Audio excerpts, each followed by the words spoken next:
నాకన్నా కూడా మీకే బాగా తెలుసు. కలియుగంలో ఉన్నాము, రాక్షస రాజ్యంలో ఉన్నాము అని చెప్పడానికి ఈ రాష్ట్రంలో ఈ 12 నెలలు 11 నెలలు ఈ పాలన చూస్తే ఎవరికైనా కూడా ఇట్టే అర్థమవుతుంది. అంతటి దారుణమైన దుర్మార్గమైన పాలన మనం చూస్తూ ఉన్నాం. ఇలాంటి పరిస్థితుల్లో ఇలాంటి రెడ్ బుక్ పాలన జరుగుతూ ఉన్న, రాక్షసులు పరిపాలన చేస్తూ ఉన్న ఈ పాలనలో తెగువ చూపించి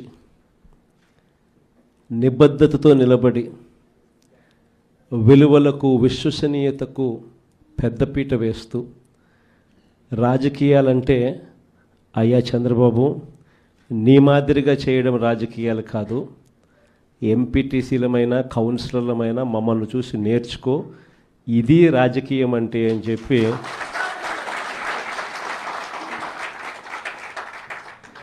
విలువలు విశ్వసనీయతకు ఇది అద్దం పట్టే రాజకీయము అని చెప్పి చంద్రబాబు నాయుడు గారికి కూడా చూపించే గొప్ప తెగువతో అందరూ కూడా గొప్ప తెగువ చూపించారు. మీ అందరి తెగువకు, విలువల పట్ల, విశ్వసనీయత పట్ల మీరు చూపించిన నిబద్ధతకు మీ అందరికీ కూడా హ్యాట్స్ ఆఫ్ తెలియజేస్తాను.